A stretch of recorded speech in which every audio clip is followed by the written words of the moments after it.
Okay, I think we are going to get started. Welcome to Earth Day, from Earth Day to Climate Week, Environmental Activism Then and Now. I am very excited to be here and I look forward to an animated discussion. Welcome everyone to this webinar, and we'll take a few moments to sort of frame the discussion before I introduce you to the panel. My name is Anna Berg. I'm a historian of a lot of things: Nazi Germany, waste, recycling, cities, and film among them. And I teach German, European, world, and environmental history here at Penn. I am not going to bore you with details about myself. Google knows it all, but rather tell you about the things that Google doesn't know. Namely, the amazing work that the students did last semester as part of a class that, at least overtly, had absolutely nothing to do with Earth Day or activism, but that nonetheless led us here today. So that was before the pandemic, which now seems eons ago, really. Seven Penn students and I started out by sorting through my household waste, believe it or not, in a class on wastes of war, in order to think about the explanatory power of waste and the fluidity, really the ontological instability of categories such as waste, war, peace, the environment. And some of the things we sort of determined in the course of our reading was: war is a process, not an event. The environment is not something that contains us. It is us. Peace is not the opposite of war. And it makes little sense to ask what is waste, but rather when it becomes and how. These were some of the questions and issues that we grappled with as we read about the destruction of people's lives and their social, physical, cultural, and natural worlds over the course of the 20th century. But it was a class after all, and we had to think about final projects. Since I, as the instructor, don't believe in audiences of one, I determined that there would have to be some sort of collaborative public-facing project instead. And at the times, rumors were sort of percolating at Penn that Earth Day may have been invented at Penn. And as we were looking to define the final project while keeping anxious watch over the coronavirus news, ideas for Climate Week were forming, and somebody needed to write the history of Earth Day at Penn. The students pointed out that it would kind of make sense for us to try to unpack what was happening around Earth Day in light of the geopolitical context, the civil rights struggle in the US, and the quagmire otherwise known as the Vietnam War. And so that's what we did. Confined to Zoom, we dug into the archives that Jim Duffin, the university archivist, kindly scanned for us and then combed through newspapers, the Daily Pennsylvanian, the Almanac, and so on and so forth. And you can see the results on our website, which I will share with you in a little moment. Today, we find ourselves at another watershed moment.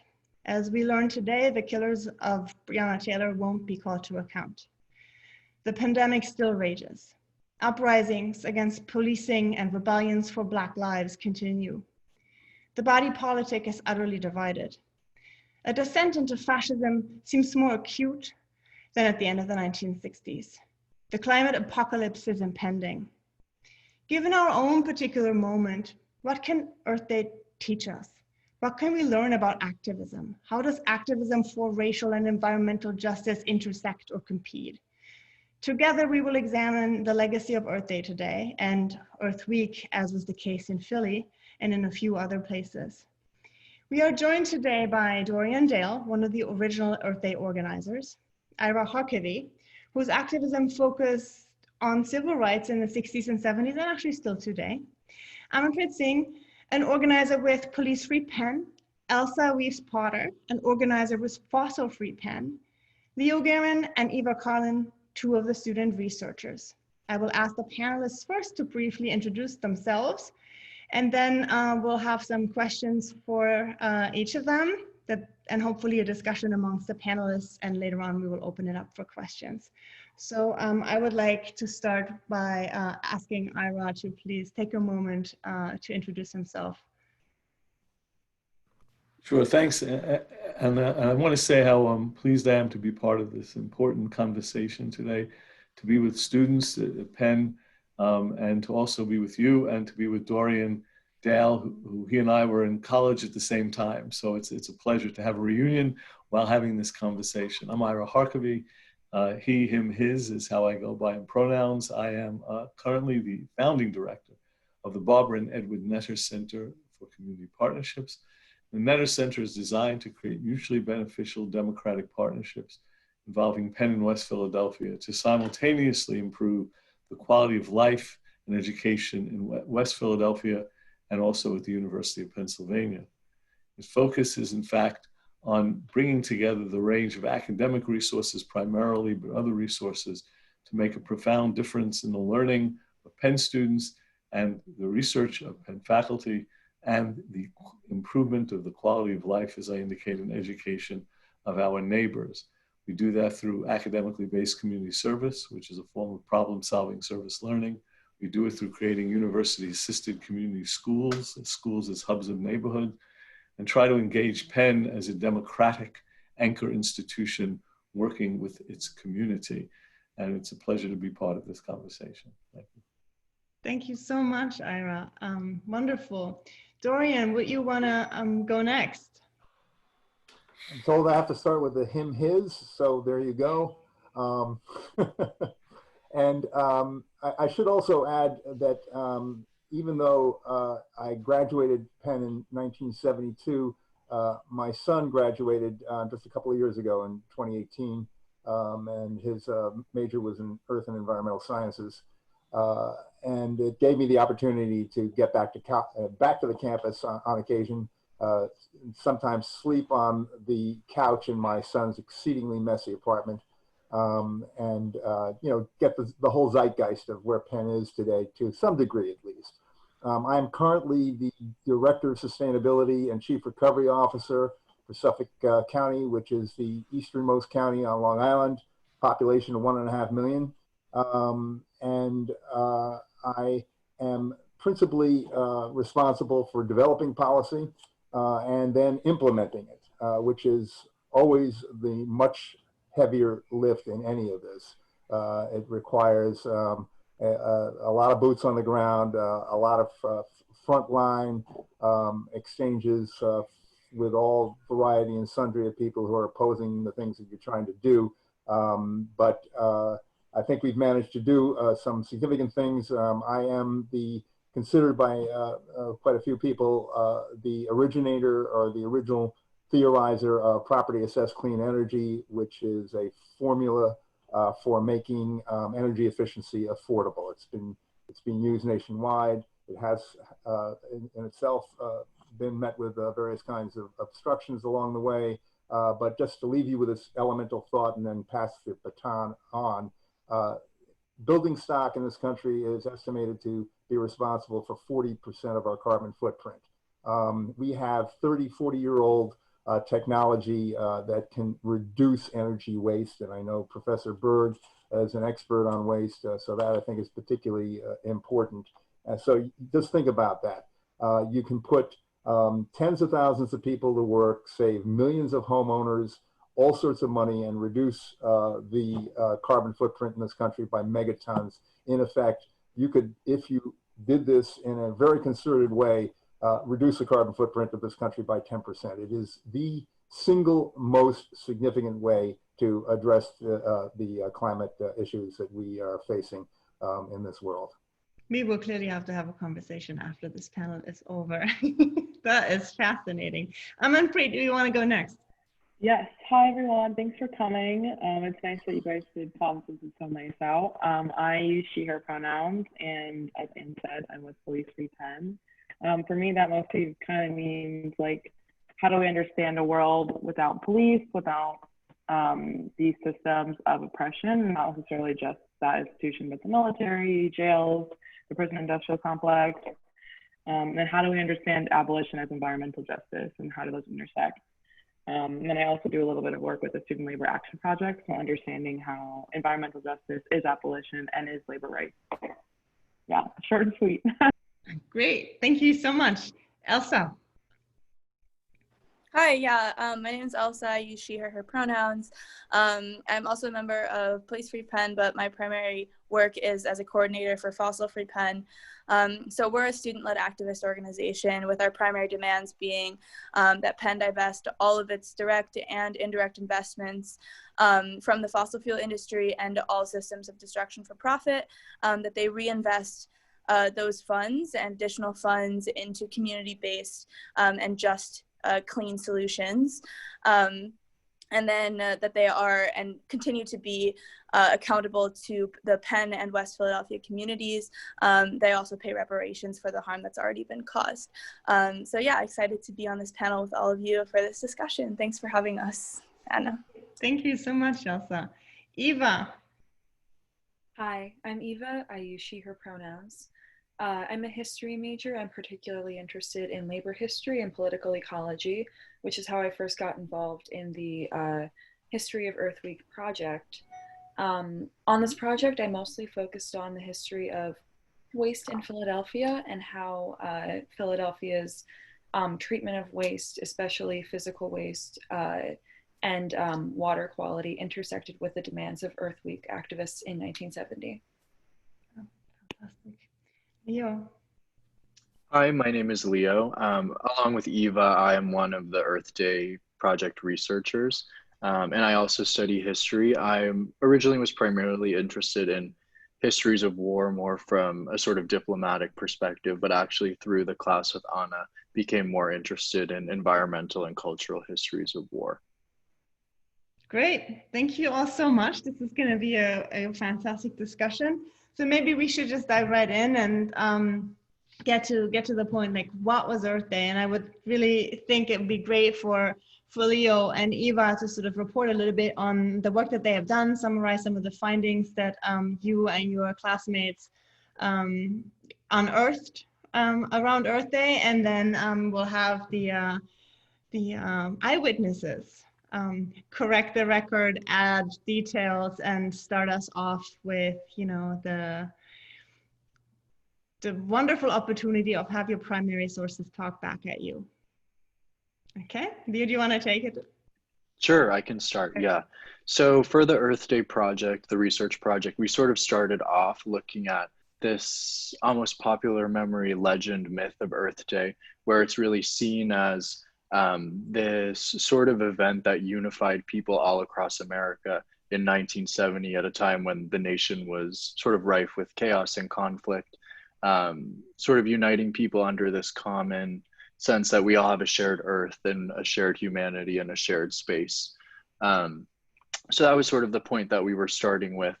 But sort of we started digging and realized that this sort of popular conception of Earth Day was really focused on a sort of white middle class perspective, which is of course not to say that the first Earth Day didn't have important accomplishments, because it did, especially in the arenas of increasing awareness and engaging the American white middle class that had otherwise not been as engaged in important issues at the time. But we were looking at this and from there decided to sort of go into some nuances with the history of the first Earth Day, looking at what were some of the disaffections, maybe some of the groups that weren't as involved. For example, Black activists who largely were excluded from it or viewed the movement, the environmental movement, with some hostility, suspicion, and a bit of hypocrisy, as well as I personally looked into the anti-war aspect of it, because the anti-war movement was, of course, in sort of full swing leading up to 1970. And there was, at the time, the two movements, in the media at least, put into really strong conflict with each other.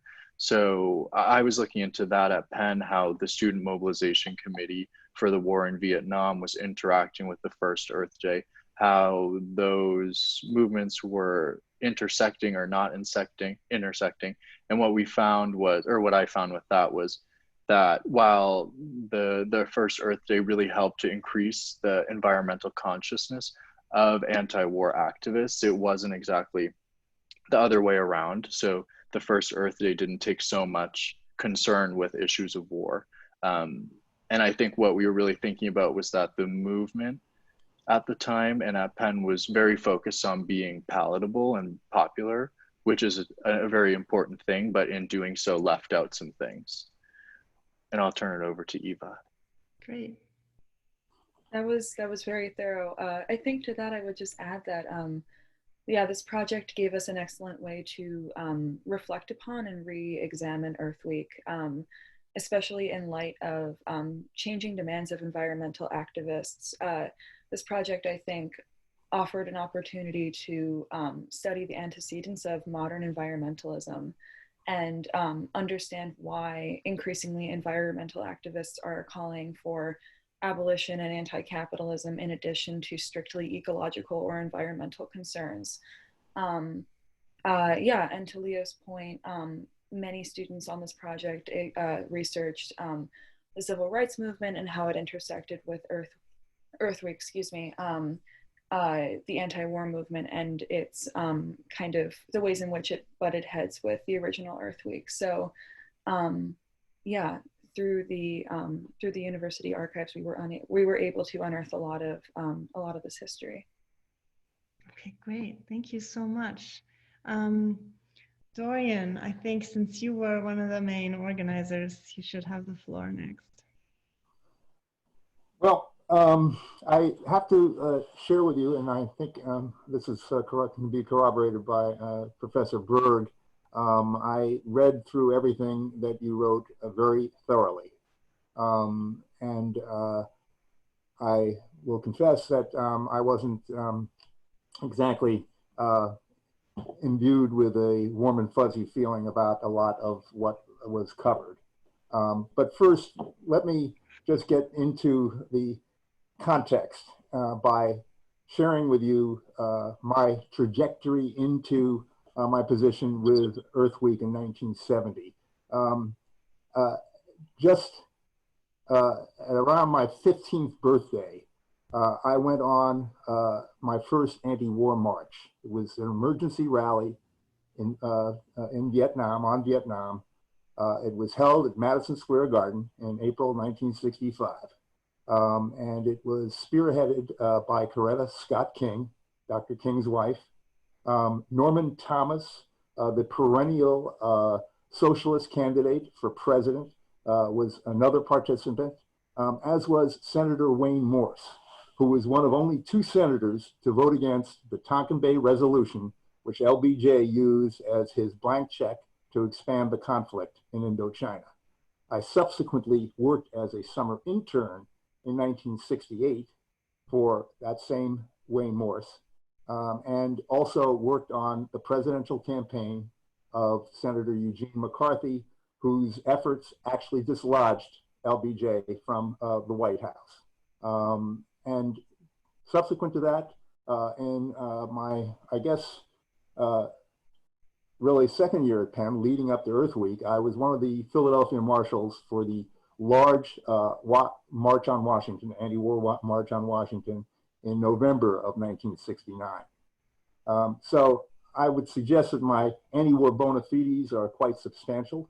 And so when I came to the possibilities presented by Earth Week, I came with considerable activist experience. I can also refer to the fact that my father was very engaged as well.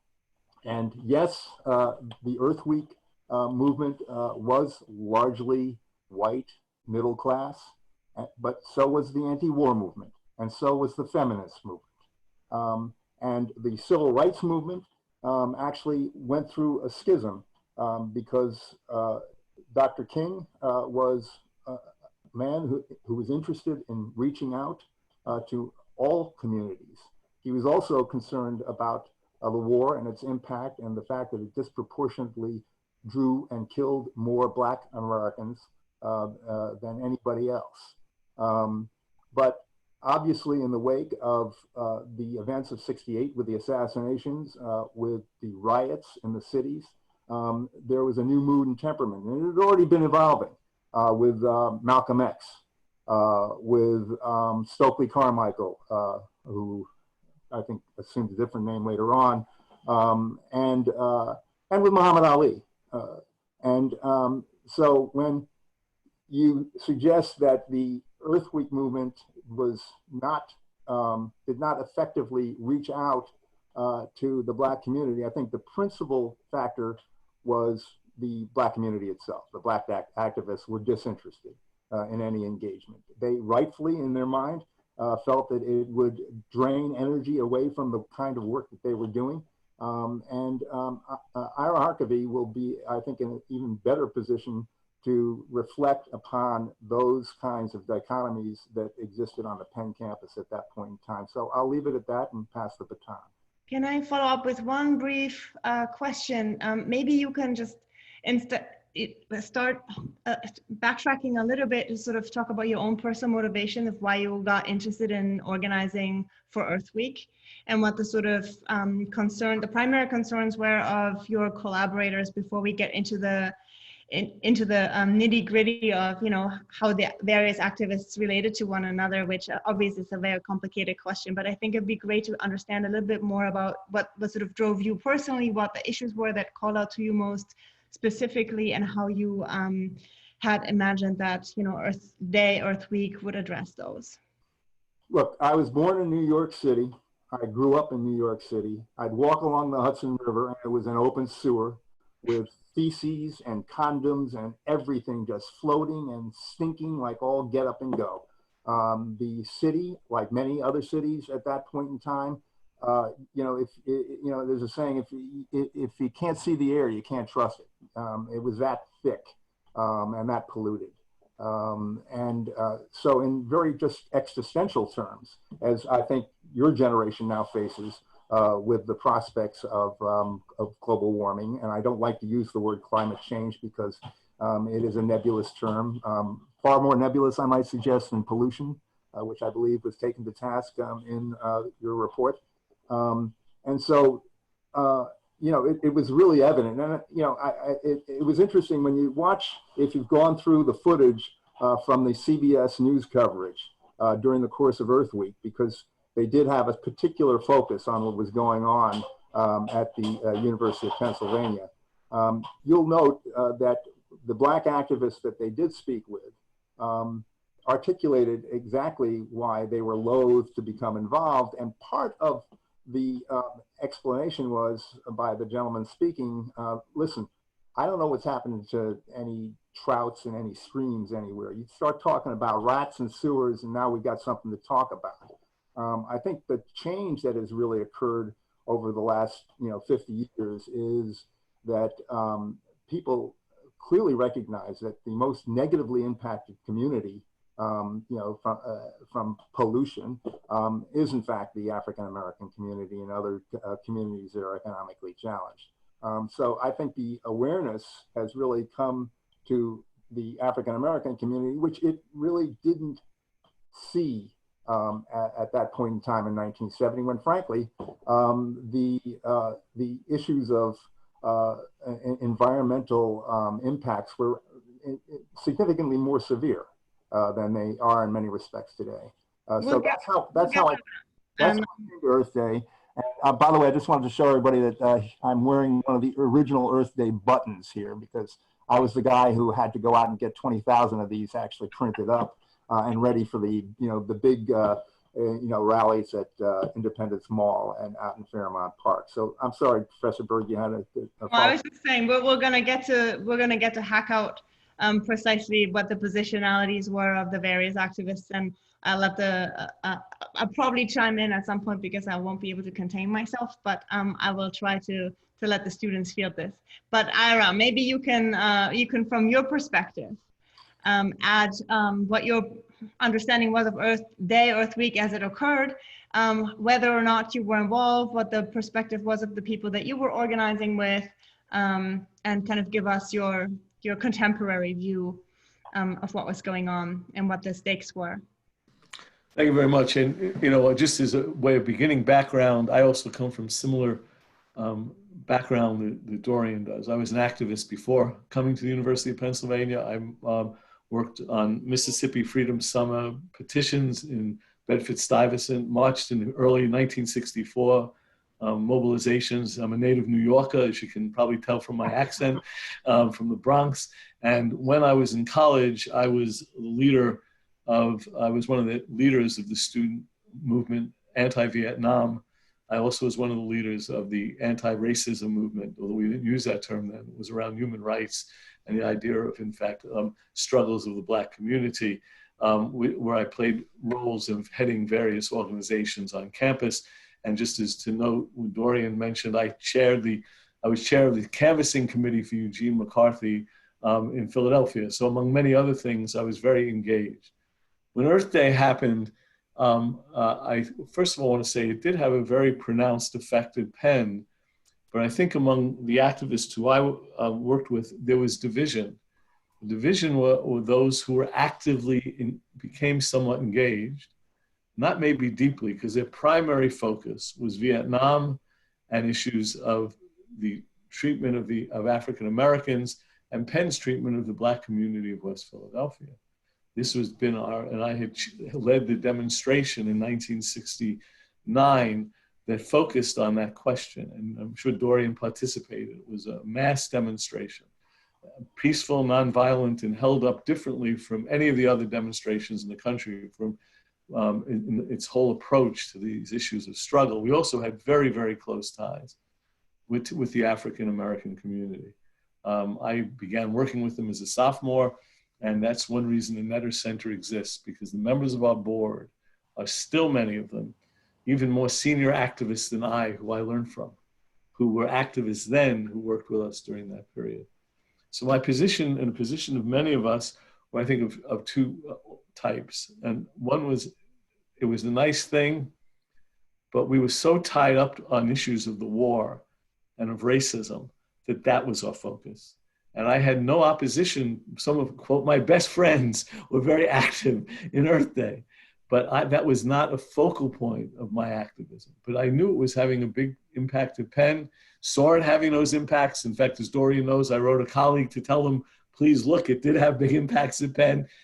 But then there were other colleagues of mine who were involved in all three, quote, movements, all three movements.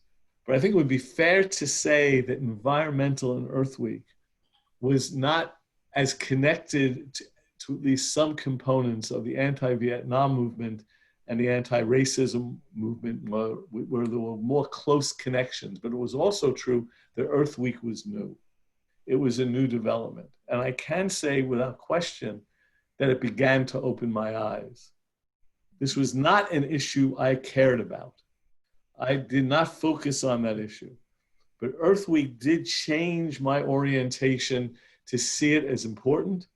I remember I thought back to some colleagues who talked to me about it, who were very active. I don't know if Dorian was one of them, but people who spoke to me and said, this is an important issue. And they actually convinced me, because my activism from high school through the university had been on issues of race and inequality and social injustice and peace. And that was where my focal point was. And it did begin to change because of Earth Week. There was a mini reunion, because we couldn't have a full 50th reunion of my classmates. And about 8 activists got together. And because of your project, I actually asked them about Earth Week. And it was interesting. It was exactly as I said. Some of us said, really weren't involved. We learned from it. That was a nice thing, important. It helped change us.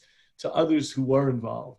And there was that kind of split. So that was my orientation. And one thing I can say personally to reemphasize that is it began a reorientation in my own thinking and the connection of environment to issues of race, issues of poverty, issues of injustice, issues of inequality, and how those things came together. As I will talk about later, one issue was that Earth Week did not connect to locality.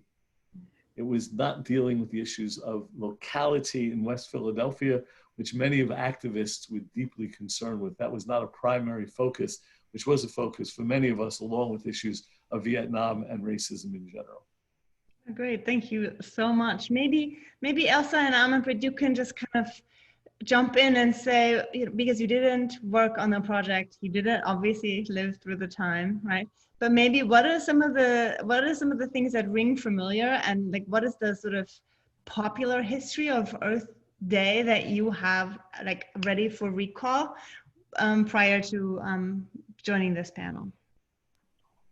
I think for me, I kind of had a similar ideological journey as Dr. Harkavy, in that I never really was preoccupied with the environment as, you know, an issue of justice. But I think for me, the reason was that I think sometimes Earth Day can seem co-opted, or something like green capitalism, in which like companies who do perpetuate a lot of waste and a lot of harmful practices will pretend, or, you know, try to act sustainable or put on a front of sustainability. So I think for me, a lot of Earth Day celebrations, especially given like my growing up, it was about maybe 50 or so years, or like 40 years after like the initial more radical elements of Earth Day were created. And I think by that time it had kind of been co-opted by companies. Like I'm thinking of Amazon and talking about like hybrid cars and things like that. And like, okay, great, but what does that mean? And so I kind of stayed sort of clear of it. But I think Dr. Harkavy is right in that these are all very connected. And I'm someone who's interested in Black liberation, Indigenous sovereignty, like communism. And I think what's interesting is we're all fighting the same thing. If you think about it, we're all fighting like this white supremacist colonial empire, settler colonial mindset that is often the cause for environmental destruction. Like one of the most common things we learn about in history class of colonialism is the complete degradation of the environment and crops, and like unsustainable consumption of people, of human beings, and also the land and also our environment. And that's and like these sort of settler colonial management practices are kind of the reason that we're in this situation today. So I think for me, understanding, oh, like I don't want a world with a punishment system. I don't want a world with a carceral state. I want a world with where like people have their basic needs provided for. But part of that is unrooting the kind of same systems that we're all fighting against in all of our different organizations. And part of that is fighting against, or fighting for, I should say, like environmental justice. So it's kind of a similar arc in terms of like coming around to it. Great. Elsa, do you have something to add from your perspective as a environmental organizer right now? Yeah, I mean, I think Amanpreet covered a lot of kind of the basic conceptions in popular culture, but also just in left-leaning activism about Earth Day. I mean, I think I'll just reiterate, especially greenwashing. I mean, as Amanpreet said, a lot of companies, and Penn included, as we see it as a corporation, will use Earth Day and even Climate Week, even what we're doing right here, as an example of how they're being environmentally friendly and continue to kind of further sustainability, while we know that that's not really what they're doing. If we just look at their investment portfolios and the trustees and administration's connections to the fossil fuel industry, which is known to be the #1 contributor to climate change. So I think that that's really where we need to look at and follow the money, and follow where the power structure is actually, has its foundations. And I think sometimes by looking at and focusing on Earth Day, it really allows institutions to cover up what they're doing underground, because it puts on the pretty picture of whatever kind of green advertising they'd like to put forth. And so I think that's what kind of my understanding of Earth Day, where it comes from, and yeah, excited to see kind of how that could potentially change in the future, because as has been already stated, a lot of our goals are interconnected, but I think some of it just requires a reframing of who we're listening to. Whether it's Black activists, Indigenous activists. Oh, I think my internet just went out. Oh, okay, people can hear me. But yeah, so I think it requires a reframing of who we're listening to, and who's leading the movement. Yeah, thank you. I think this is a great observation. I want to definitely get back to sort of thinking about the tensions, and for the two of you who are currently kind of looking at this without having been involved in either the living of the event or the research of it, it's really interesting that you pick up on those tensions that are both generational and kind of perhaps disciplinary. And so I want to give Eva and Leo the chance to sort of think about or explain or maybe introduce a theoretical apparatus that we've used to sort of analyze the sort of rift that both Dorian and Ira have reiterated, and at the same time also critiqued. Well, it was more connected than it may have appeared. And we have obviously analyzed a lot of newspaper articles that have stressed kind of, you know, some of those positions. The Black community doesn't care.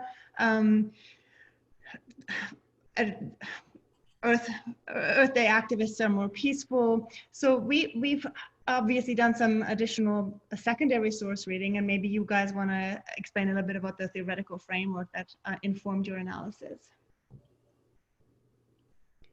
And I will, whichever one of you feels more ready should just jump in. Okay. I think I can speak better to the, when you mean theoretical apparatus. I'm thinking Charles Mills. Oh, okay. So I can give like a little rundown on that, I guess. So something we read in the Wastes of War class, which is the class out of which this project was born, and it was all the students in this class who ended up working on this project. We read a piece by Charles Mills, who is a philosopher. And the idea of this article was sort of that the white body politic is sort of our automatic conception of America. So it's sort of the standard that we imagine. And that, I think, in a lot of ways is how the original April 1970 Earth Day has been understood. So the reason we maybe think of it as being this unifying, all-encompassing event is because we're taking as our premise, as our standard, a white body politic, which it did unify those groups. So in that sense, it was unifying, but that's sort of, in the end, what we were looking beyond. Yeah. Okay. Eva, do you have anything to add?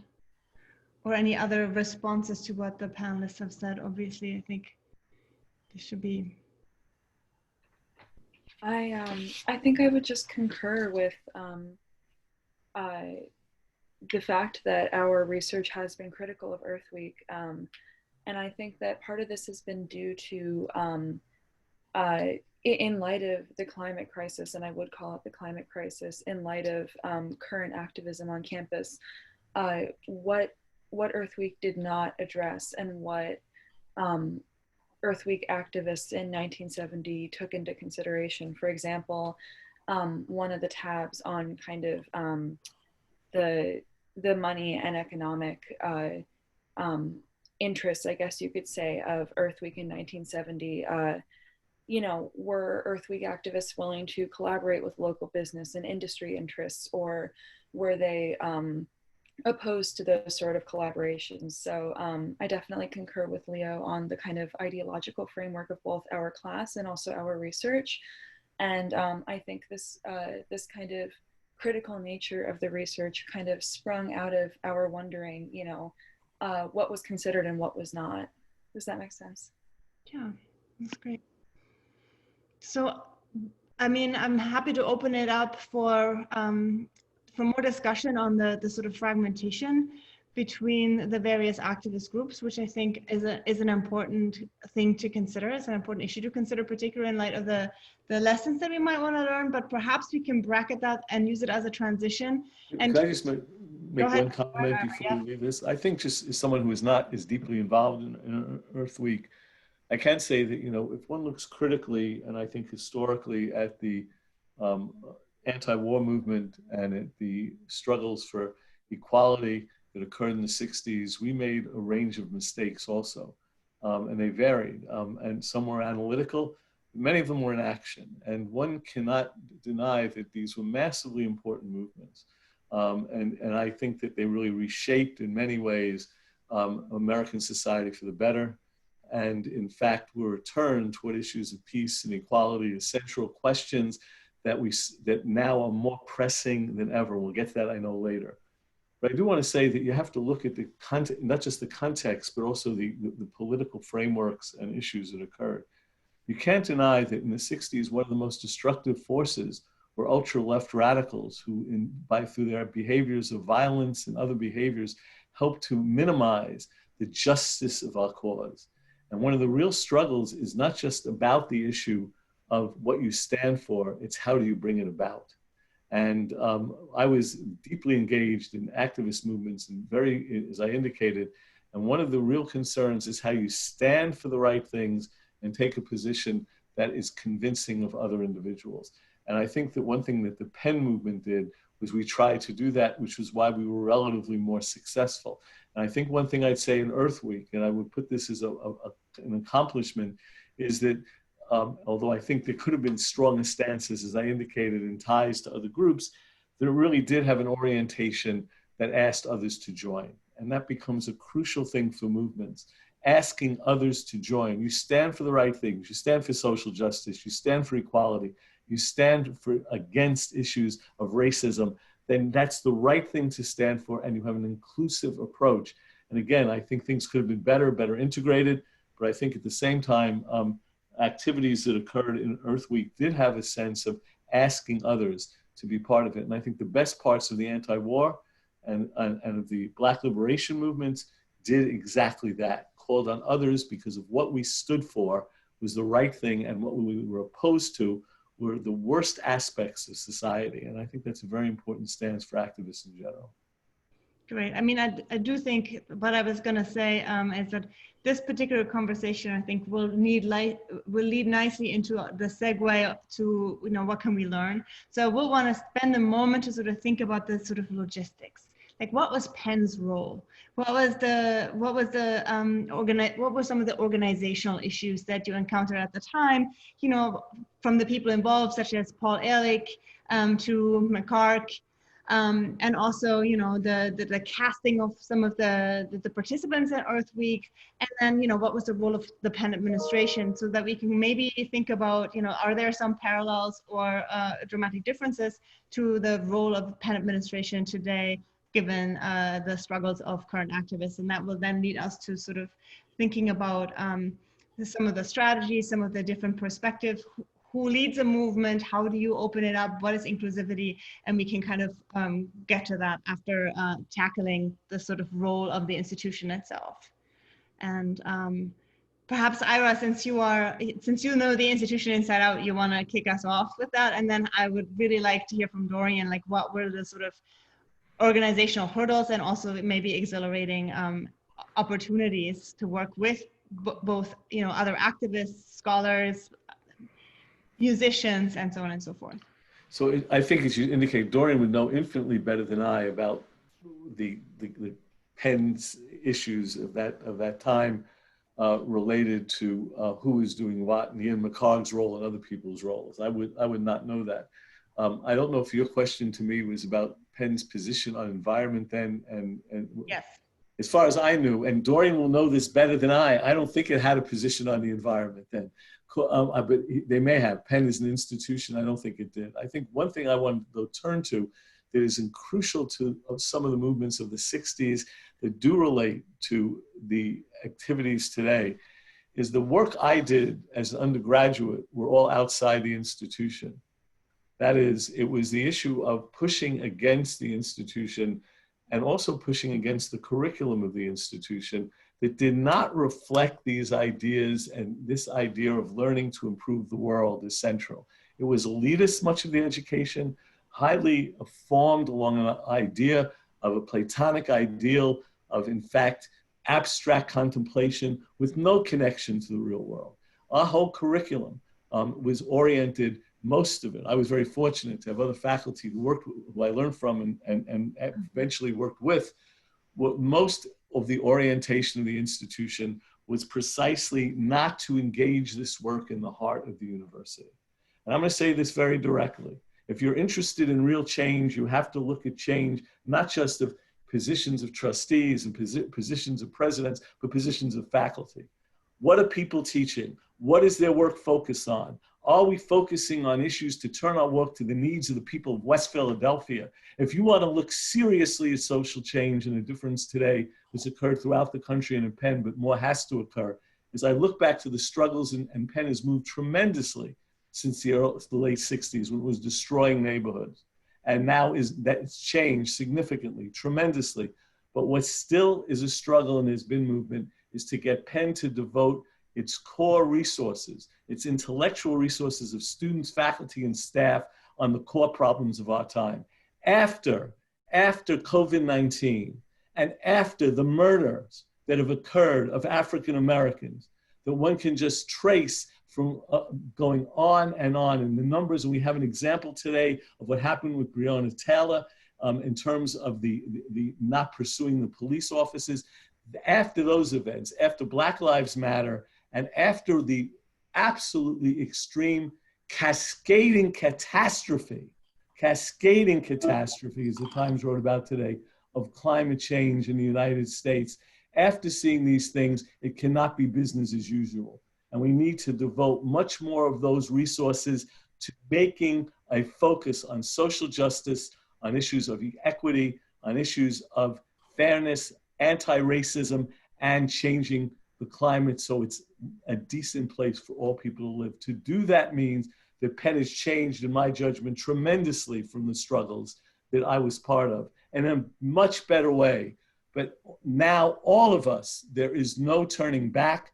There is no return to normal, because normal was unfair, unjust, indecent, and we have to move forward with significant intent of transformation of all levels, from teaching to learning to the functioning of how we function institutionally, and take what progress we've had and accelerate it with the notion is there's no turning back. So I didn't want to make a speech, but I want to make that no, thank you. Absolutely clear. Lots of progress. I think Penn, certainly in the work I do, is considered a global leader, not just national, but given that, it still has to move more and move much more rapidly with greater intent so that the entire institution, all levels, focus on advancing social justice, ending racism, and improving the quality of life for all, starting with our neighbors in West Philadelphia.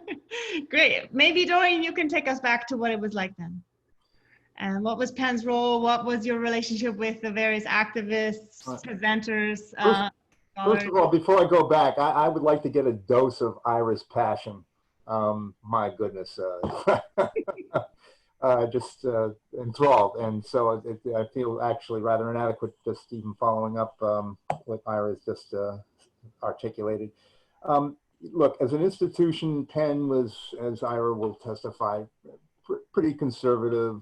But at the same time, it looked at places like, Columbia, where, there had been a takeover. And so there was a lot, not just at Penn, but in most, academic institutions. There was a lot of knee knocking going on.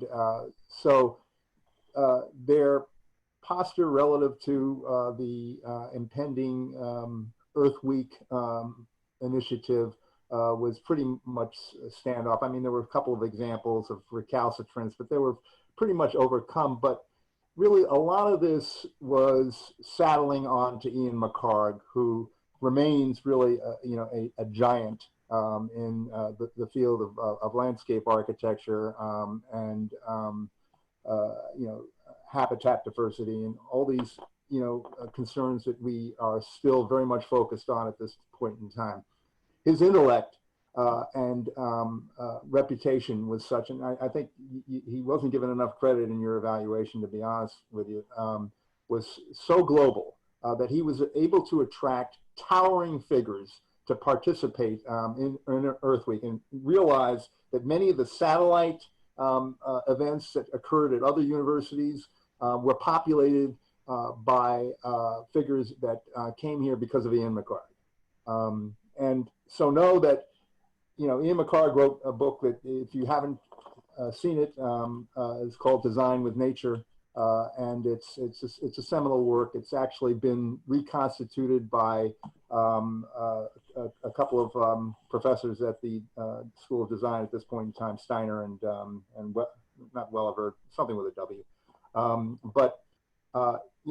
He was the guy who originated overlays on which GIS is currently constituted. Jack Dangermond, who is the head of ArcGIS, credits McHarg for really being the pioneer, and it's absolutely the case. So here we have a man of phenomenal stature pulling in the talent. We know that there is going to be a few bills coming due on actually executing this event. The institution wasn't going to be shelling out any money for this. Penn wasn't kicking in a nickel other than the salaries that he paid for Ian McHarg and others. We had an executive director who had been a graduate of the Penn Law School, and I believe also went as an undergrad, a guy named Ed Furia. His father was a Philadelphia judge. He, I think, was, if you go back again to the CBS footage, which you really should, you'll see, what Ed Furia was about, the efforts that he made, for example, in terms of outreach to the Black community, which were certainly concerted but unrequited. And so the decision was taken to, yes, engage the Philadelphia corporate community. And that included General Electric, huge corporation, big presence in Philadelphia. Roman Haas, a chemical company, actually probably one of the more, if you can use the word progressive for a chemical company, one of the more progressive chemical companies. And as I think was accurately articulated in your April project study, there was, I think, a certain level of prostitution on our part that went into accepting money from them. And it, I think, speaks to the ongoing kind of dichotomy that you do have when you are trying to realize certain results and certain objectives. You probably are going to be soliciting those who are greenwashing, who are just poseurs, in the corporate community, and they're doing this so they look like they're doing the right thing, but they continue to do the wrong thing. That decision was taken. I might add, one of the things that came out of that internally, because I worked with the chairman of the management department, was an environmental management course. So that again began conceivably to expand the horizons of the student body at Penn. And finally, before I break off, because I know you're principally interested in the institutional aspect, the other, I think, real shortcoming in terms of giving credit for Earth Week, and it really was not, I think, notably even referred to in any place that I could see, was that Ed Muskie was the keynote speaker at Fairmount Park on April 22nd, a senator from Maine, who was the author and principal sponsor of the Clean Air Act of 1970 and the Clean Water Act of 1972. And yes, Richard Nixon, probably from a strategic standpoint, was more than happy to see the environmental movement come in because, he wanted to distract from what he was doing with Henry Kissinger in Cambodia and expanding the war. But the great irony, and I think there's a lesson in this, the great irony is that Richard Nixon turns out to have the most accomplished environmental record of any president that this country arguably has ever had, because it also includes the establishment of the EPA, the Endangered Species Act, incredible accomplishments. He had a guy named Bill Ruckelshaus working for him, and maybe internally in Washington, they were selling Nixon on this idea. Well, you just show up, plant a tree, by the White House, and you can distract people from all the things that you feel uncomfortable about. And if that's the case, it turns out to be unintended consequences in a very, very positive way. Okay, well, I want to make sure that we keep to time. And so I do want to give the students a chance to respond and kind of talk about some of the issues that were brought up, and particularly with respect to Penn's role, and then would like to transition into sort of some of the lessons. So if you, if we could move into that direction, that'd be great. Eva, do you want to get us started? Sure. Are we moving into lessons at this point? Unless you have something pressing to say about Penn's role, but maybe that is one of the lessons that you want to include, or maybe that we can leave that to Amanpreet and Elsa, who are right now kind of facing some of those questions. Sure. I'll hold off for a little bit then. Yeah. But yeah, we can, I mean, Amanpreet, do you want to take it and talk a little bit about Penn's role? Sure. Obviously, I was not there in the 60s and 70s, but I am here now. And after You're not reincarnated? I know, I can't believe I missed you. But I think just being here now and understanding how administrators work, I think I probably have a decent idea of maybe what happened. I think obviously Penn is, as Elsa said before, too, a place with a lot of connections to different environments or different fossil fuels and other endeavors like the militarism of the police, which often results in a lot of production and other harmful things to the environment. I think for us, Penn's role has always been someone who would push back constantly against movements, and then eventually when it came to be like the tide of the times or whatever, they would accept it, kind of put out this moderate package and then pretend like they had been doing that the whole time. And often largely, I think, ignoring student activists in that who often kind of made that happen. One thing I'm thinking of is the Women's Center. That was also staged by sit-in. And you kind of would forget about that now, I think, because of the way that Penn sort of glorifies the fact that they created it and they brought it for students. So I think Penn's role in activism is very interesting because a lot of times I think it is really the students who are driving these movements on campus and who are making these connections. And I think Dr. Harkavy is right when he says that we need to be looking not just at the trustees and not just at administrators, because often we can't rely on them, but creating movements across different groups on campus. Like Penn has this one school policy. That's definitely not the case. I think we're very decentralized. And like grad students and undergrad students don't talk to each other. Students across different schools don't often talk to each other.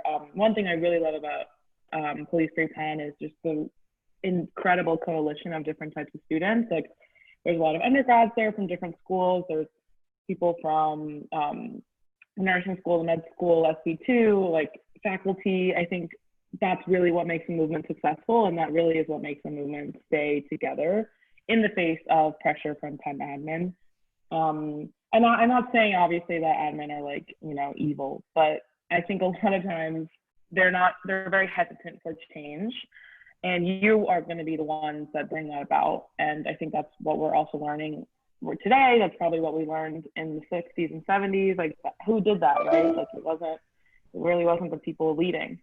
So I think that's kind of what we see as Penn's role. And then conversely, it's our responsibility almost to sort of be engaging in these conversations and to do this. So yeah. So that might be one of the parallels really between, you know, a kind of a continuation of patterns between the 60s and now that we see from this discussion. Maybe we can move into some of the lessons that we can learn, or you know, should heed, to mistakes that we shouldn't be making again.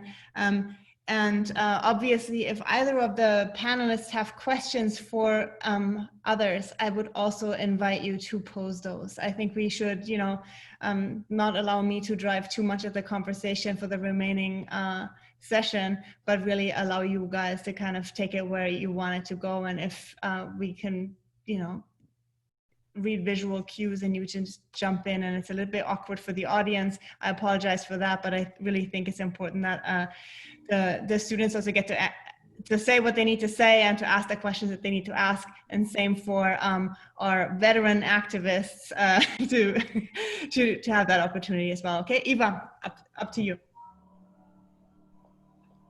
Sure. So I'm sorry, just to clarify once more, we're reflecting on lessons learned from Earth Week and posing questions to one another. Okay. Elsa might want to jump in right after me, but I have thought a lot about Fossil Free Penn's relationship with Earth Week. Fossil Free Penn has been very prominent on campus. I would say one of the most prominent environmental justice groups led by students, and there's always a question of whether we want to join in with a movement that has already started or a movement that has precedent like Earth Day or Earth Week, because you run the risk of collaborating with an effort that is greenwashing, as Elsa described, or an effort that might help to mask issues rather than bring other issues to light. So I think that Earth Week, because of its history and because now a lot of the history that, you know, Leo and our classmates helped to write is published and visible, I think that Earth Week has a lot of generative potential. But one of the lessons that I have learned is I think always to bear in mind, always to bear in mind the kind of genealogy of a movement that is longstanding.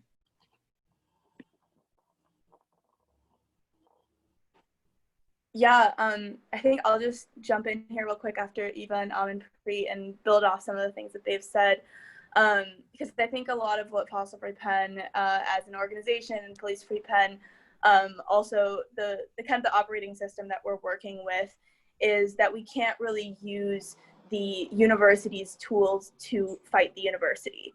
So I think that's one of the things that interested me in what Dorian, you were saying earlier, and kind of the corporate interests that were involved in the original Earth Day, because that's something that we very much stand against, and that you know, I think each of our campaigns are you know, very aware of the dangers that come with those kinds of interests, and that in some ways we really see ourselves as groups of students and groups of activists that are kind of coming up against the very operating system that the university works within, which is, you know, to maximize the returns on their endowment and to protect the interests of the university. And so I think that in some ways that's how potentially we're going in a very different direction. And then as Eva was saying, I think that is one of the challenges that we're working with is how do we as activists kind of build off of what already exists, and to what extent do we want to engage with you know, a university that puts on an event like Climate Week or like Earth Week, and to what extent do we want to just reject that framework entirely and put forth a new framework, even if we're not entirely sure what that'll look like. I think, yeah, so I think those are some of the questions that we're grappling with.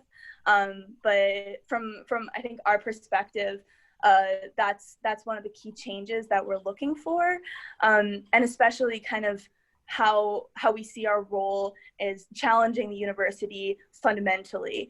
So we've both kind of in Fossil Free Penn and Police Free Penn talked about a democratizing structure. So who has the role, who has the power to actually make decisions on what's happening in West Philadelphia, on what's going to happen with the University of Pennsylvania Police Department, on how policing works, how our investments are operating. And it's not students, it's not really faculty, and it's definitely not residents in West Philadelphia. And so I think that that's kind of how we have to see our own power as students, as, you know, people that are also benefiting from getting an education from the University of Pennsylvania, to then to what extent can we challenge that while we're within the system?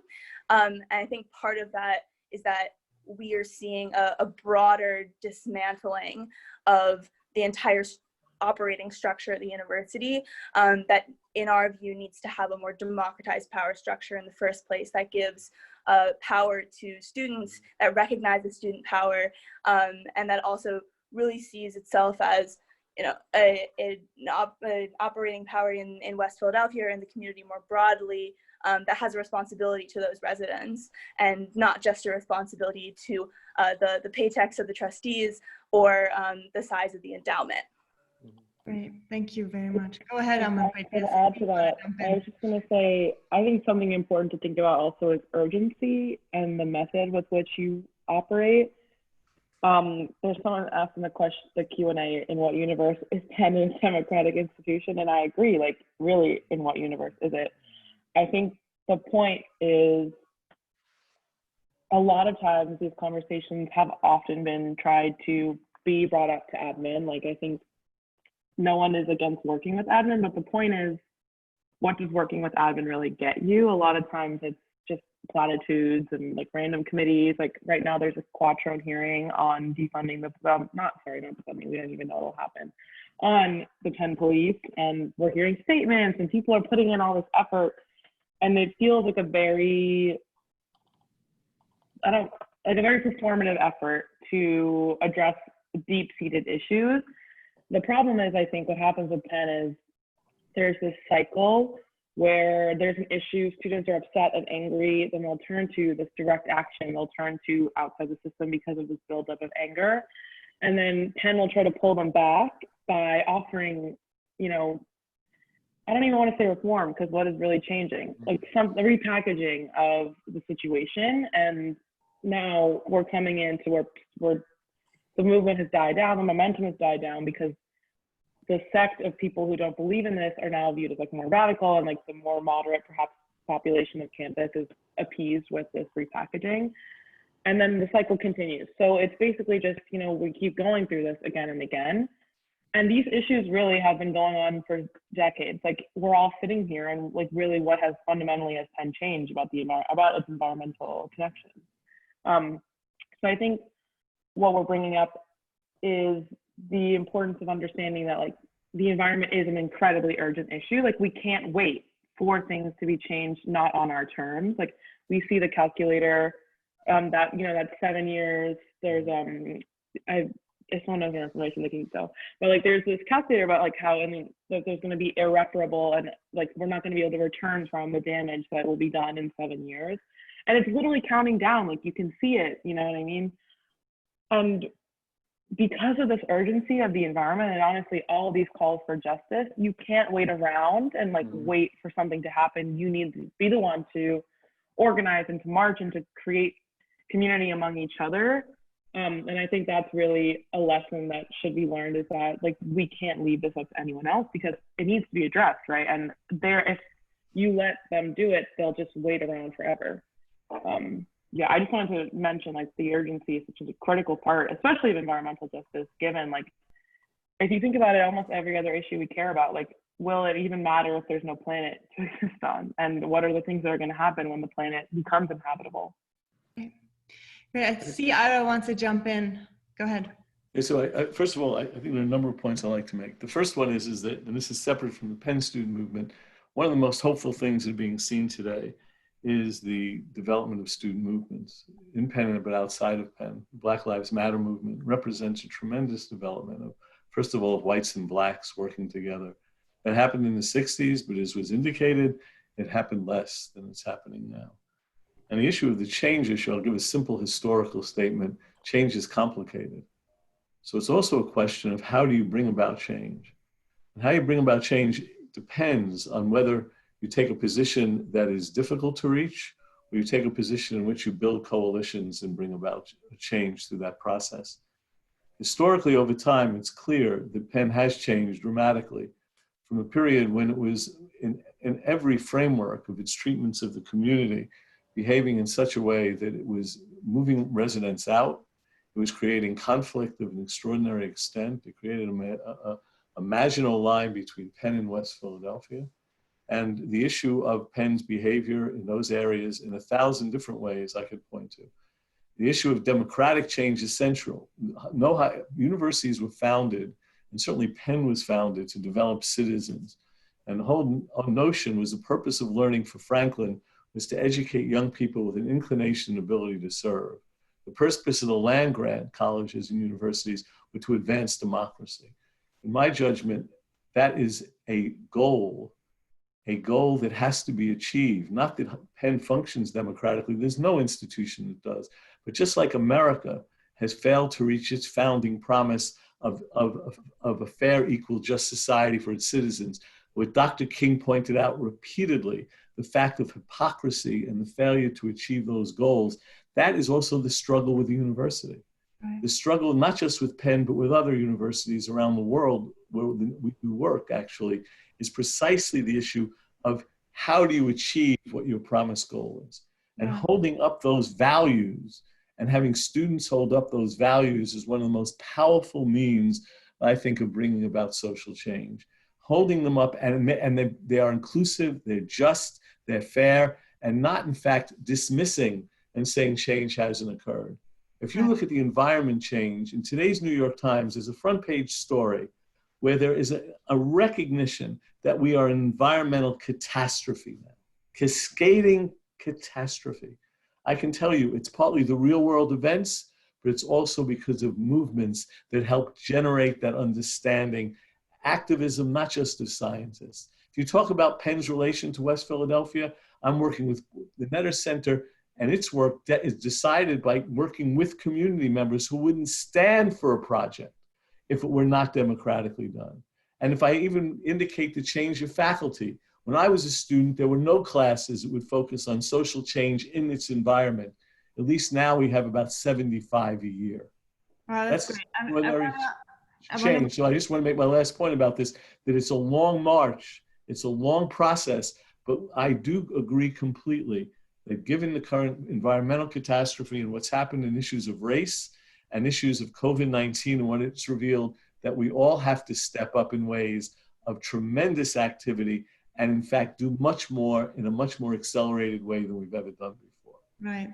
I want to pick up some of the things that we kind of touched on in the beginning of our discussion and think about the lessons learned. I want to turn it over to Leo because in a number of ways we see divisions in the movements right now, very much like there were in the past. Ira mentioned that nowadays the movement is very interracial.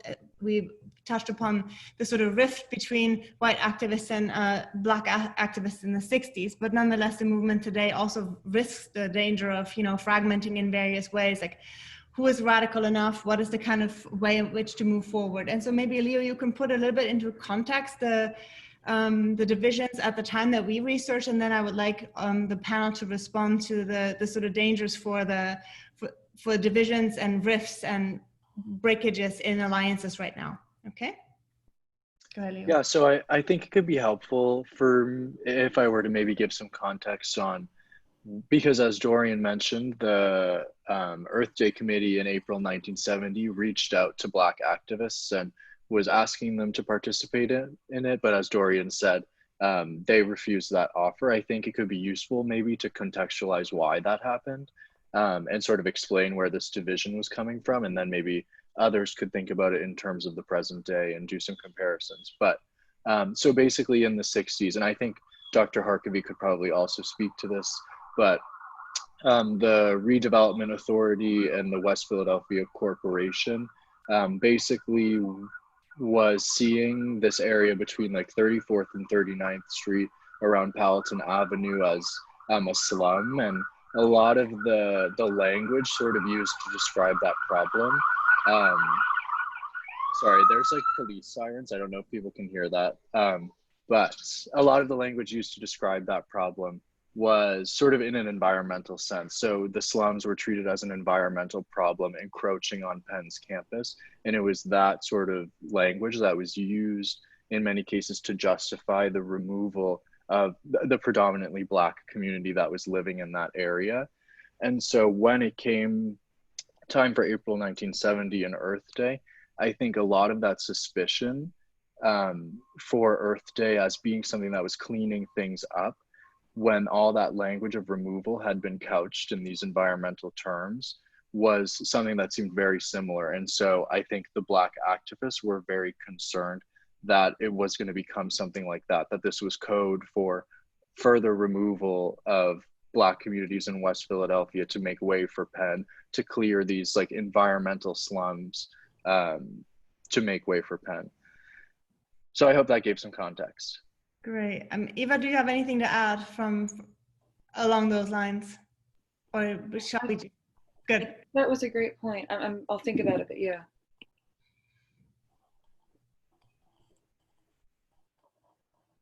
What are some of the risks for that? You know, I mean, obviously we've talked about the dynamics in the 60s, but we're facing some risks right now as well. I think the point that had been made, I believe it was Ira, saying that in the 60s, the most radical and most violent factions were some of the radical left activists, right?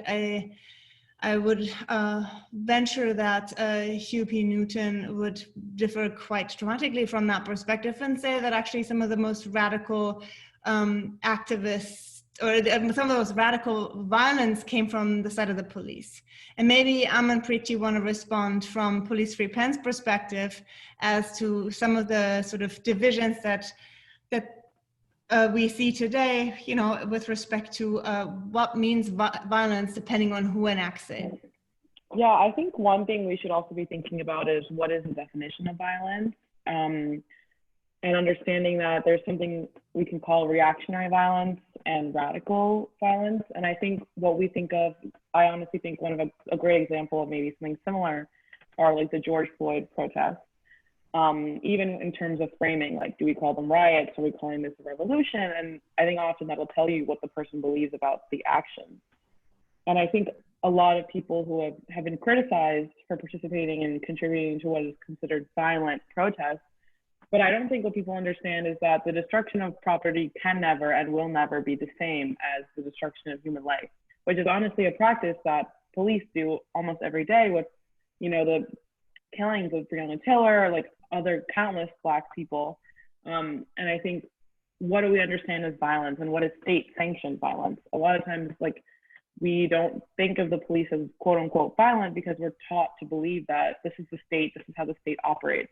I always bring this up in every talk I'm ever in, but there's this great piece by Althusser, I'll like link the name in it, about ideological and repressive state apparatuses and how a lot of times we're using this force to like kind of in ourselves inculcate the values of capitalism. And so our responsibility is to kind of look beyond that and understand that this isn't that, you know, smashing a store window is not really the same level of violence as, you know, killing and tear gassing people on the street. And so that is one thing I just wanted to clarify, that like, what do we consider violent? I think something also important is understanding that, sorry if I'm straying a little bit from the original question. I think it's also important to understand that who we consider, this is just my own take, in terms of like risks and factioning. I think like Penn occupies and Philadelphia occupies Lenape land. Like, we are still here and we continue to be here. And the way that we as a country for like centuries have operated is with settler colonial management practices. And that's not the way that land should ever be treated, right? And I think there's a real need for indigenous leadership, I think, in the environmental movement. We touched a little bit about, you know, white, how, like I think Leah brought this up, the idea of the white body and the white politic in environmental activism and how that might be entrenched. But I think what's really important to understand is just kind of the sheer history of indigenous peoples in America, in the Americas. It's there's this ratio that indigenous people have spent 15,000 years on this land, and America and Europe and colonial settler societies have been here for 500, and we're almost at the brink of collapse. So think about just the sheer, like, that's 30 times longer, and yet there was still an understanding and respect of the land and understanding that, like, this isn't what life is about. And I think part of this capitalist colonial endeavor is the idea of consumption and to like always have and to always be producing, always be doing something. And so that has been incredibly dangerous, I think, just for us as an institution and as Penn as academics.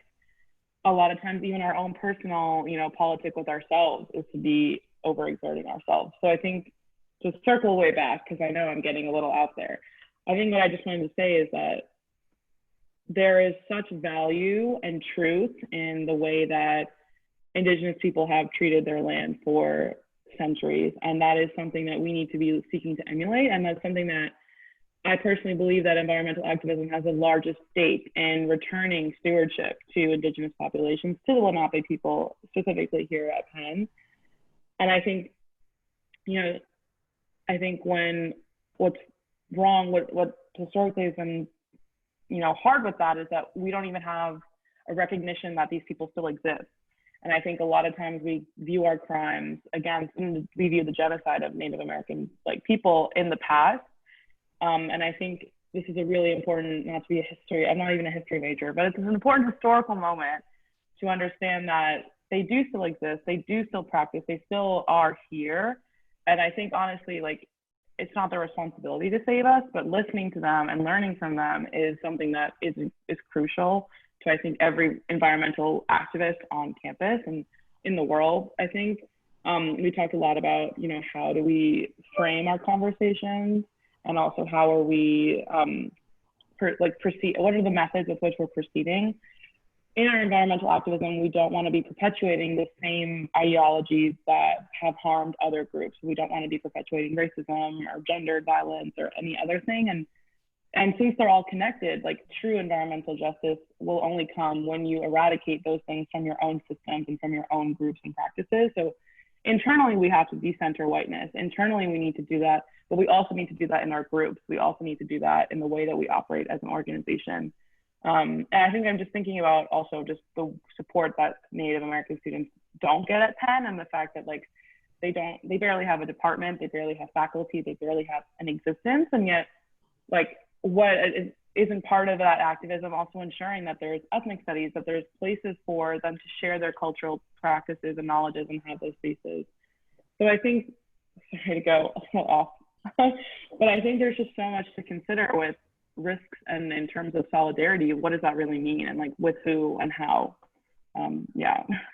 Great. I mean, what I would like to do is to just open it up to all panelists and the audience to ask whatever questions, raise issues that are still pressing, instead of me trying to sum it up and pull it all together. So maybe we can have some questions from the audience. Ira, I can see the question bubbling on your lips, or a comment. I want to ask the questions of the two students in your class, but I'm going to just make, which I want to ask them one thing very quickly, but I want to just note 2 points.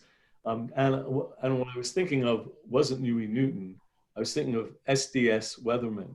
There is no way that one can look at that impact of the bombing of the townhouse, of the explosions at University of Wisconsin, how that turned the movement away from its, not the movement, but hurt the movement.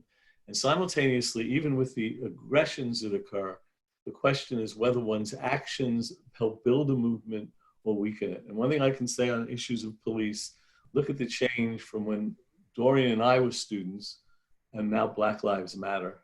There has been a tremendous change of recognition and organizing on those issues, much greater.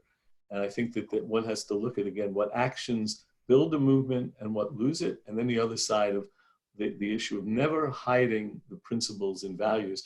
I also want to say that Amin's point exists, I think, for how we deal with local populations, indigenous, but local people. And that's why I was so thrilled that Climate Week had sessions on West Philadelphia community with the neighbors that met our sponsor. But I want to ask Eva and Leo, what did this class do for you? What did you get out of this class? What did you learn? What's the learnings that occur from this type of work? And if you wouldn't mind, I'd like Amin and Elsa to tell us what activism does for you in terms of your own learning. So those are my 2 questions. Thank you. I was just, if it's okay, I was going to jump in and say 2 quick points off of what Amanpreet had already said. And I think one is on the topic of knowledge. I think Amanpreet already mentioned it, but I think it's just important to reiterate that, you know, Black activists, Indigenous activists, and just the communities that have been ravaged by police violence and environmental violence already know these things that we're talking about. They know that you know, that capitalism is a destructive process. They know that the university does not have their interests at heart. They know that, you know, that social justice movements are intertwined. And I think that and I know for myself, I'm catching up. So I think now that the university and that student movements are catching up to the place where a lot of Indigenous activists and Black activists and anti-capitalist activists have already been at for years, and that the academia is also catching up to that point is wonderful, and it's good and it's important. But I don't think that necessarily, that doesn't mean that knowledge wasn't already there in the first place. And I think it only reiterates the point that the people who have already been working within these programs, these movements in the first place, are the voices that need to be centered at this point. And especially for those of us who are coming to these movements now, and I think especially for academia, which has historically and continues to silence those voices. And then I think the other thing that I would just say briefly is to expand on Amanpreet's comments on violence, and especially given that it is Climate Week and that we're talking about climate here. we need to consider also environmental violence. And we are living in a reality of eco-apartheid that's only being exacerbated from a day-to-day basis. And so, you know, that in and of itself is violence. And I think, again, it's difficult to talk about different conceptions of violence, especially given the current capitalist foundations of our state and of our society, and how that's so ingrained in us from such an early age. But, you know, there is a reality of constant violence on an environmental level that many people are facing already. And I think that's just important to keep in mind as well, is that for some people, violence isn't just a single act, but is a continuous reality. So. Right. And I think, just to go off of Elsa's point, working on the Earth Week project has allowed me to consider how activists are remembered, why Earth Day is a national holiday, and why activists like Kwame Ture are still referred to as, you know, like violent rioters by current politicians. So yeah, that's that. I immediately thought of that after Elsa spoke. But to answer your question, Ira, about the Earth Week project, actually, would you mind repeating your question to me and Leo? I think you began to answer it. What did it do for you? And what did you learn from it? And you began to lay that out, the right. difference, the way activists are remembered, and anything else that it impacted you. And I asked, which Elsa began to respond to, and I'm in pre-could if they wanted to, how does their activism help them? What does it do for them? And also personally. So you began to answer it, but go ahead and continue. Okay. Yeah, my training now from Penn is in history, but my interests are really rooted in activism as well.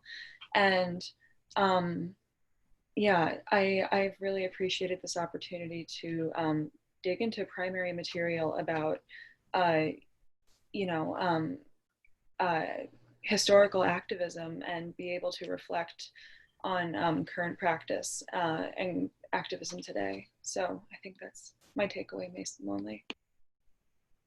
Yeah, and I also think for me, I sort of learned, I'm a history major along with Eva, and I learned a sort of new orientation for historical research, whereas I think our project, what we really wanted to do was make sure it was not like some article that people weren't going to read or that wasn't really available, but like this, well, the research is published on a website, and then also just having like this discussion about it and making it available, I think has shown me sort of the different routes that your research into history can go. And it was also great for me to have such a local focus with the research.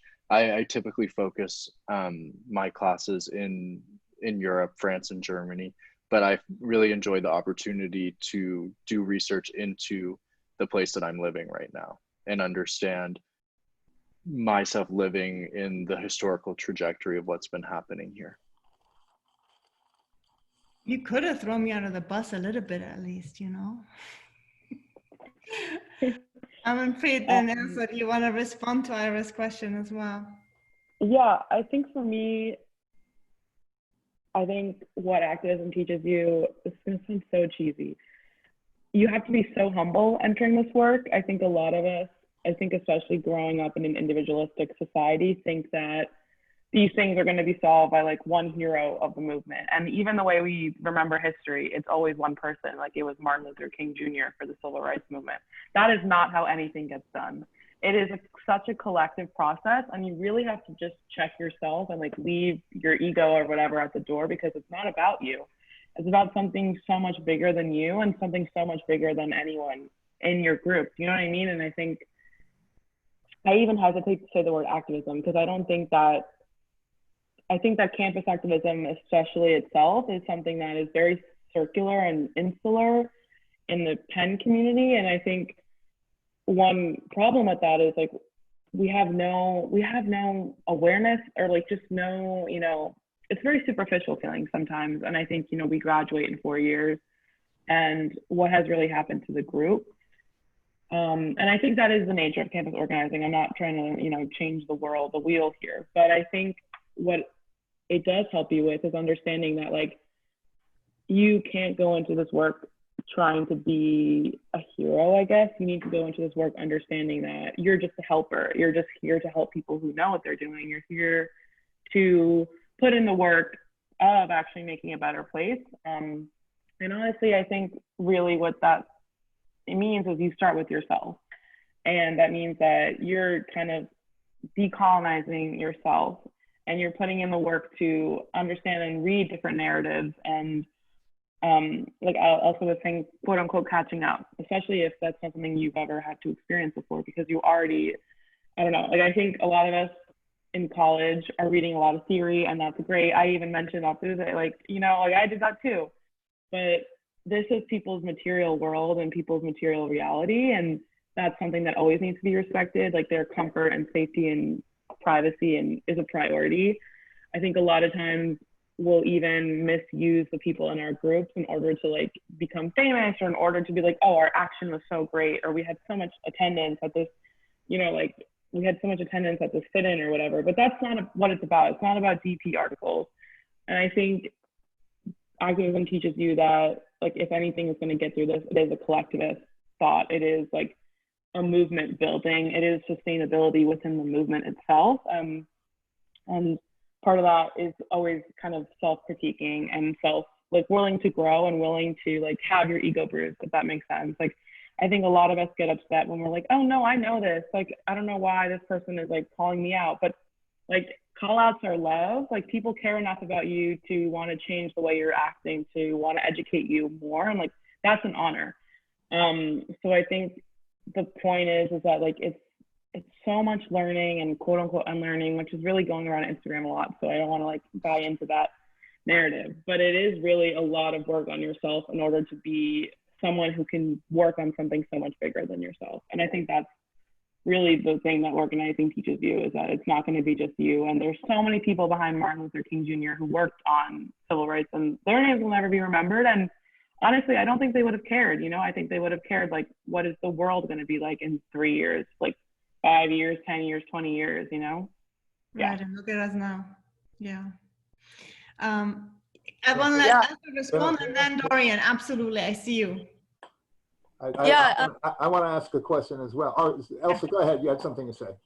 I mean, yeah, I was just going to say briefly, I loved everything that Amanpreet said. I think it's so important, and I think that's part of what we're all doing here today, and what all of our campaigns are kind of emphasizing is also just solidarity amongst ourselves, and then also with others, is that you need, when you're challenging such a fundamental structure of our society, you need other people.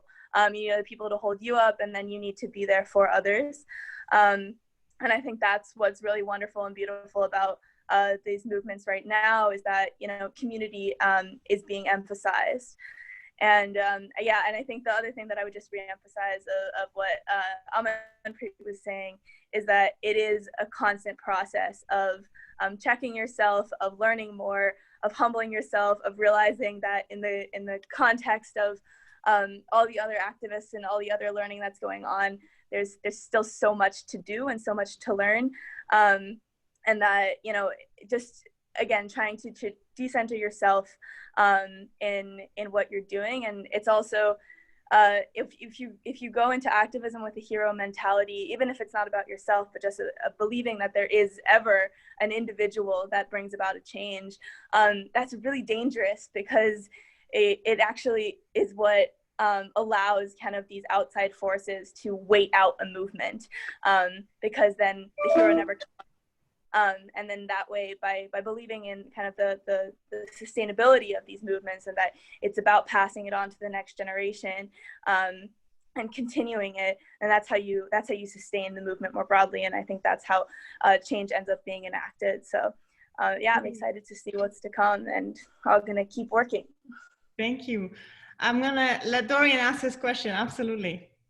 Okay, as the one non-academic on this panel, I am obliged in the context of my activities to, you know, there's a saying that you go to war with the army that you've got as opposed to the army that you want. Well, I generally have the luxury of being able to pick and choose, particularly when you're working with bureaucracies. All people are frankly not created equal, but particularly in terms of ambition and acumen and skill sets. So if I'm back at Penn, I want to look and say, yeah, I see the flaws, I see the limitations, but where are the nuggets around Penn that can be deployed to realize the objectives that I am particularly committed to. So Elsa, you're working on fossil-free Penn, and obviously there's a carbon-based consideration to that. We know that we certainly need a carbon tax if we're going to be able to pay for all these initiatives that we're talking about down the road. But you probably also know that earlier this year, BlackRock, the largest hedge fund in the world, declared they are going to be baking in climate risk into their investment considerations. They're not the first to understand that this has a cost and it will be an increasing burden. And in fact, at Penn, you have something called the Risk Center at the Wharton School with a guy named Howard Kunreuther, who is one of the preeminent experts on how to really take risk and factor it into the kinds of decisions or business enterprises that you're engaged in. And I think a typical example would be where houses are located in proximity to hurricane threats, storm surges, and things of that caliber. We know that as soon as the lid is taken off of the National Flood Insurance Program, that insurance rates are going to make it prohibitive for many houses to be in harm's way. And so increasingly, and you're seeing this with reinvestment insurance companies in Europe, for example, there is this movement to look at the resiliency of the various enterprises. I know that, for example, one of the books that Simon Richter had in his course was a wonderful novel called The Odds Against Tomorrow, and it takes into consideration this whole issue of risk. So I bring up risk because you do have a risk center at Wharton, and I'd like to hear from the four of you what other assets you have seen or and that you believe that you can draw upon to get further down the road to your objectives. I think the contemporary activists need to tackle that. I can start. If I could ask you to be brief, because I think we should. I will be brief. Not my strong suit, I guess. I think just very quickly, I think you're talking about, what are the ways to achieve the objectives we want within the infrastructure of Penn? Like, what do we see as working?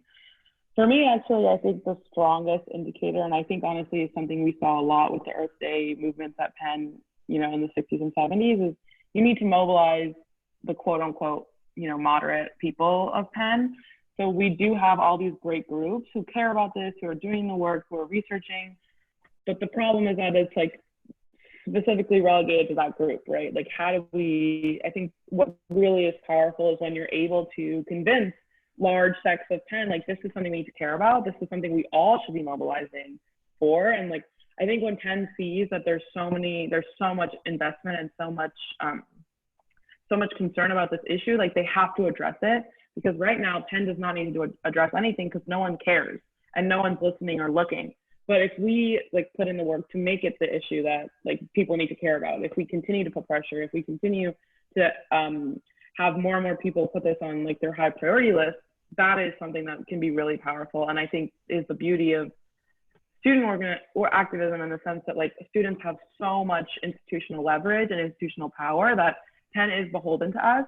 And if we become a group large enough that Penn needs to sort of reckon with, and that in itself is a power, because Penn has to do something. Yeah. Thank you. Elsa, please go ahead. Yeah, so I'll also try to be brief and say just two quick things. So I think, first of all, we have an incredible talent of professors at the university with all of their various interests. And I think one of the things that I respect so much about Anna and some of the other professors that have been working with PFP and with FFP is that they aren't afraid to take a social justice stance or a moral stance to their academic work.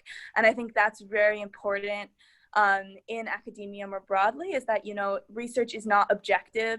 It always is within a power structure and a political structure, and that I think there is a responsibility of professors to take their work to that level, and to, you know, to take responsibility for educating the next generation and the impact that they're going to have, especially at an institution like Penn. And then I think that goes right into one of the other kind of core infrastructural elements at Penn that we can use to put these movements forward, is the fact that the university is a quote unquote elite institution.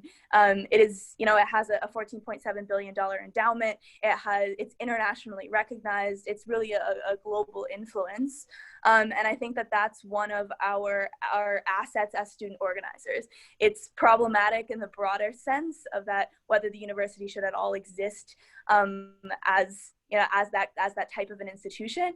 But for student activists, that is one of our assets, is that we can, by pressuring the university to make big changes, like by disbanding UPPD or by divesting entirely from fossil fuels, that is a huge statement, because the university has that level of influence. And so I think that that's kind of making sure that we are pressuring the university at those pressure points, and not just kind of doing this performative activism like Amanpreet's been talking about. That's really kind of the nexus of the university's power, and then that ends up becoming the nexus of student power, because we have the privilege of being at this university and actually using that power against Penn, and holding it accountable. So I think, yeah, those are the two things that I'll say. Great. Thanks. I think I would like to ask anyone if there are any last comments or questions. I would encourage the students, if you feel so inclined, if there are things you'd like to ask Dorian and Ira before we part, because for me, it was really amazing to see the sort of passion and all of the people who have been involved in activism, whether they're looking back or whether they're looking forward or doing both at the same time. I thought that was really kind of inspiring, listening to all of you. And so if there are any last comments or questions, I would invite you to pose them now, and otherwise we will adjourn, and I will.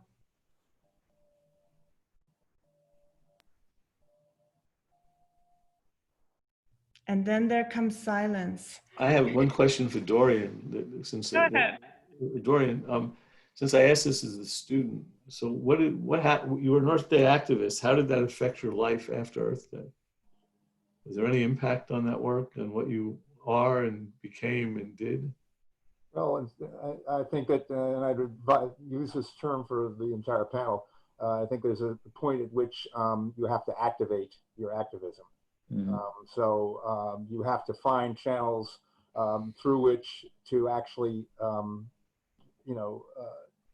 try to make as much substantive, demonstrable change as you possibly can. I mean, when I approach things, it's generally on the principle of, how is this going to work? How is it going to actually, in fact, maybe pay for itself and benefit, a larger community? I think in terms of energy efficiency, which is something that's near and dear to me. I'm a Dutchman, so I'm a very frugal guy. I know that in our program, we not only, improved thousands of homes and saved those homeowners lots of money, but we also had a youth build program where we brought at-risk youth in to learn the trade for something that doesn't get offshored. And so that in turn is uplifting the community. And by the way, the program was universal. It was non-class related. So we had as many people in our most economically challenged portions of our community plugging in, because we provided the financing completely at upfront. The savings covered the cost of the capital costs. And so we had people in as I said, the more economically challenged communities in a position to save the same kind of money as those in more well-to-do communities. And I think there's a universality that's important in that principle, because you want to be able to present something that will really bring in many people, so that everybody feels they're benefiting. I think what you're seeing a lot, out there is a lot of resentment. People who feel, oh, they're always talking about this community, what about me? So if you are able to devise and design something that works for a large swath of the population, I think you're going to realize a lot more success. And that's what it really is about at the end of the day. It's about actual accomplishment, and measurable accomplishment. Well, I think this is a good note to end on. I think particularly because it highlights some of the differences between the movements then and now, or the perspectives that are perhaps generational, because both Elsa and Amanpreet were emphasizing process rather than outcomes. So I'm going to leave you all to ponder that particular generational difference. Thank you all for your wonderful comments and the enthusiasm, participation, the hard work, and I let you all go off into a hopefully pleasant evening. And thank you to the audience. Thank you for moderating. Thank you. Everybody. Thank you for organizing. It was a pleasure to be with the students and with Dorian. It was really great. Hey, I have a last quick question for you. Where in the Bronx did you grow up? In the amalgamated houses, Northern Bronx. I'm from Pelham, actually. All right, you're near the neighborhood. That's not far away. And I just want to say, a lot of us elderly activists care a lot about process. In fact, democratic process is maybe the core of the work we try to do. So that's for the next. I care about I know, and they care about outcomes, and that's right. I'm just going to get that. But I just want to say that, I mean this, being with undergraduates with this enthusiasm and this idealism, and this practical idealism is inspiring. So I really thank you, Anne, for putting this together, and also for allowing me to have a reunion with my friend Dorian. And to see you again. So thanks very much. It was great. Thank you. I will follow up by email, and thank you all. That was wonderful. Power to the people, Ira. Thank you. Bye-bye. Thank you. Have a good night.